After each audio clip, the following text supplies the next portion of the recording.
Assalamualaikum warahmatullahi wabarakatuh. Perkenalkan, nama saya Hoirunisa dari kelas 19B Keperawatan NIM 19010077.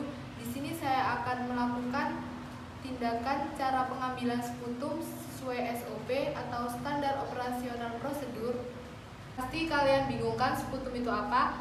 Sputum adalah sekret atau mukus yang dihasilkan dari paru-paru, bronkus, dan trakea. Pengambilan sampel sputum pada saluran pernapasan pasien yang dicurigai mengandung kuman Microbacterius tuberculosa dengan cara dibatukan. Tujuannya yaitu yang pertama, untuk mengetahui apakah dalam sputum pasien terdapat kuman Mycobacterium tuberculosa. Yang kedua, untuk menegakkan diagnosis TB paru dan pemberian OAT. Selanjutnya yaitu persiapan pada pasien. Apa yang harus diperhatikan? Yang diperhatikan yaitu pertama, jelaskan pada pasien apa yang dimaksud dengan sputum atau dahak agar yang dibatukan benar-benar merupakan sputum, bukan air liur, darah, atau campuran antara keduanya. Yang kedua, jelaskan cara mengeluarkan sputum. Yang ketiga, berikan pot sputum sebanyak 3 buah. Selanjutnya adalah persiapan perawat. Apa sih yang harus dipersiapkan oleh perawat? Yang pertama yaitu kaji tanda-tanda vital. Yang kedua, kaji adanya suara stridor pada pasien dan adanya sekret yang menyumbat jalan nafas. Yang ketiga, cucilah kedua tangan. Yang keempat, siapkan 3 buah pos sputum. Selanjutnya yaitu persiapan alat.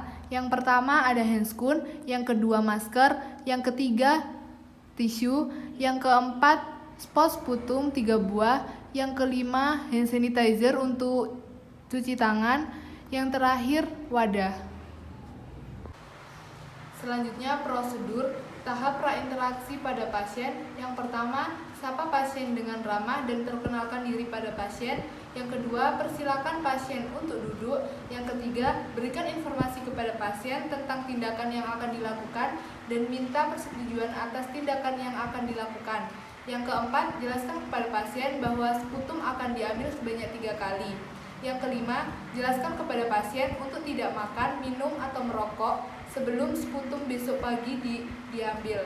Yang keenam, jelaskan tentang kemungkinan hasil yang akan diperoleh. Cara pengambilan sputum. Yang pertama, pakai handscoon dan masker. Yang kedua, sebelum mengeluarkan sputum, pasien disuruh berkumur-kumur dengan air. Yang ketiga, pasien dipersilakan ke tempat khusus. Yang keempat, sputum diambil dari batukan yang pertama. Yang kelima, ajarkan cara batuk efektif. Yang keenam, cara membatukan sputum dengan yang pertama, menarik nafas dalam dan kuat sebanyak 2-3 kali. Yang kedua, kemudian batukan sputum dari bronkus, trakea, mulut ke pot penampung. Yang ketujuh, membuka penutup pot sputum lalu dekatkan pada mulut.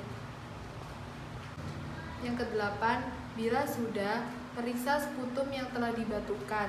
Jika air liur, anjurkan pasien mengulangi membatukan sputum. Yang kesembilan, sebaiknya pilih sputum yang mengandung unsur-unsur khusus. Yang kesepuluh, segera tutup rapat tabung dengan cara memutar tutupnya.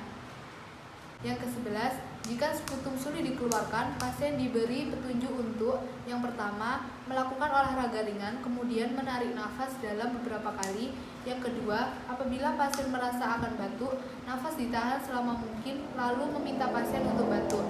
Yang ketiga, dapat diberikan obat biseril atau dengan minum air teh manis saat malam sebelum pengambilan sputum. Yang ke-12, pot penampung sputum diletakkan di tempat khusus yang telah ditentukan, dilengkapi data-datanya dan siap dikirim ke laboratorium untuk dilakukan pemeriksaan. Hal yang perlu diperhatikan sebelum melakukan tindakan pengambilan sputum yaitu siapkan alat-alat. Yang pertama, masker dan handscoon. Yang kedua, pot sputum sebanyak 3 buah. Selanjutnya, tisu dan wadah atau bengkok. Di sini saya akan mempraktikkan cara pengambilan sputum pada pasien. Assalamualaikum, permisi Pak. Iya, nurse. Perkenalkan, nama saya Nurse Nisa. Di sini saya akan melakukan tindakan pengambilan sputum. Apakah Bapak bersedia? Iya, bersedia, nurse. Pengambilan sputum dilakukan sebanyak 3 kali dengan cara dibatukan. Bapak ambil nafas yang puas sebanyak 3 kali, kemudian Bapak keluarkan dahak ke dalam pos sputum. Iya, nurse. Yuk. Bisa dimulai dari sekarang, Bapak? Bisa, nurse. Baik, ini pos sputumnya. Lakukan dengan prosedur yang saya berikan ya, Pak. Iya, nurse.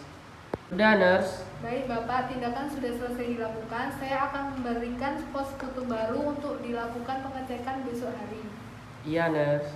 Setelah tindakan selesai, letakkan pos sputum yang telah diberikan oleh pasien ke wadah yang khusus. Setelah selesai, kita lepas handscoon dan masker. Setelah itu, cuci tangan. Cara pengiriman sputum yang pertama, pos sputum diberi label dengan menulis data pasien. Yang kedua, siapkan formulir data keterangan klinis. Yang ketiga, pastikan sputum segera dikirim. Setelah pengumpulan sputum, sebaiknya tidak lebih dari 24 jam. Sebelum pengiriman, sputum disimpan dalam cool box. Yang keempat, antar spesimen dengan belako permintaan ke laboratorium. Waktu pengumpulan spesimen, dibutuhkan 3 spesimen sputum untuk menegakkan diagnosis TB secara mikroskopis. Yang pertama, sputum sewaktu, diberi label A. Kemudian, kumpulkan sputum spesimen pertama pada saat pasien berkunjung ke UPK. Yang kedua, beri pos sputum pada saat pasien pulang untuk keperluan pengumpulan sputum pada hari berikutnya. Hari kedua, sputum pagi diberikan label B. Pertama, pasien mengeluarkan sputum spesimen kedua pada pagi hari. Kedua, setelah bangun tidur dan membawa spesimen ke laboratorium. Kemudian, hari kedua, sputum sewaktu kedua diberikan label C. Kumpulkan sputum spesimen ketiga di laboratorium pada saat kembali ke laboratorium pada hari kedua membawa sputum pagi. Baiklah, itu tadi cara pengambilan sputum. Kurang lebihnya mohon maaf, semoga bermanfaat. Wassalamualaikum warahmatullahi wabarakatuh.